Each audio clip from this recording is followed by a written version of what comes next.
Hello and welcome to Frontrunner Motorsport, and the best news in the world has been announced this week. The British Touring Car Championship are ditching hybrid and going to fully sustainable fuel instead. What a glorious moment in motorsport history this is. Another blow to electric and hybrid, but I have been saying for the last couple of years, the hybrid was not working for the BTCC, and now it seems those in charge have seen sense. Maybe they've watched my videos. The hybrid engines only managed to last a measly 3 seasons before being canned in favour of a proper fuel source. So let's take a look at the last 3 seasons of British touring cars, the problems with the hybrid system, and what the future holds for the BTCC as we move into yet another era of racing. Make sure you subscribe and let's jump into the video.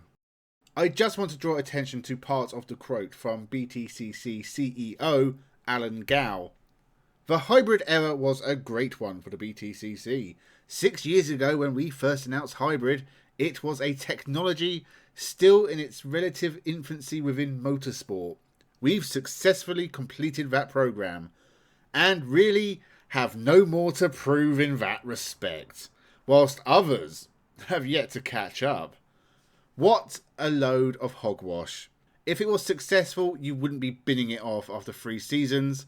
And as for others catching up, are you ignoring WRC, WEC and F1, which are all hybrid, Formula E and Scandi touring cars, which are electric, all the different energy systems used in the Dakar? You're not leading the way. You made a bad decision, and now you're making a U-turn to stop your series imploding.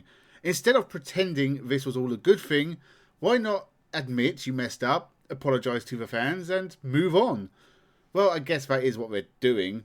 To be honest, hybrid was never really the problem, it was just badly implemented in the BTCC.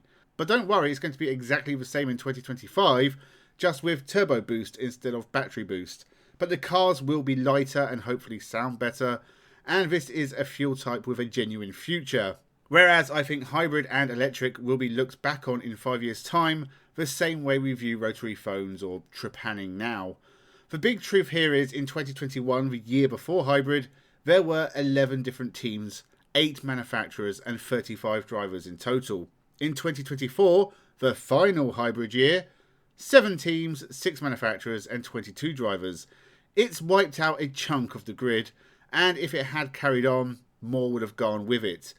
We've also lost opportunities for talented drivers like Senna Proctor, Dan Lloyd, Bobby Thompson and others who are clearly talented but can't afford a place on the grid, especially as it apparently costs £250,000 a year.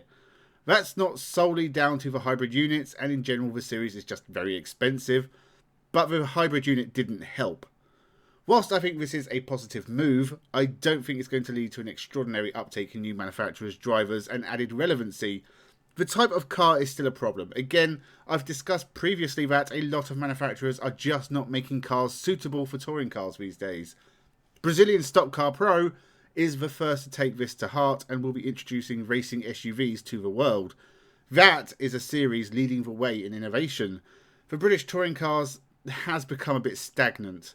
Brazilian Stock Car Pro has, in 2024, had a new street circuit on the calendar in Belo Horizonte and has had rounds in Argentina and Uruguay.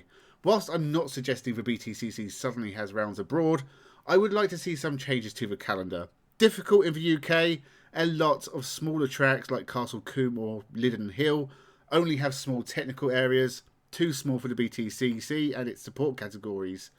But we haven't had a street circuit since the Birmingham Super Prix days, something I moaned about over on Elliot Webber's channel. They close local roads for bicycle races. At least make an effort in getting something different on the calendar. So with hybrid dying here, will we see it die elsewhere now? Possibly.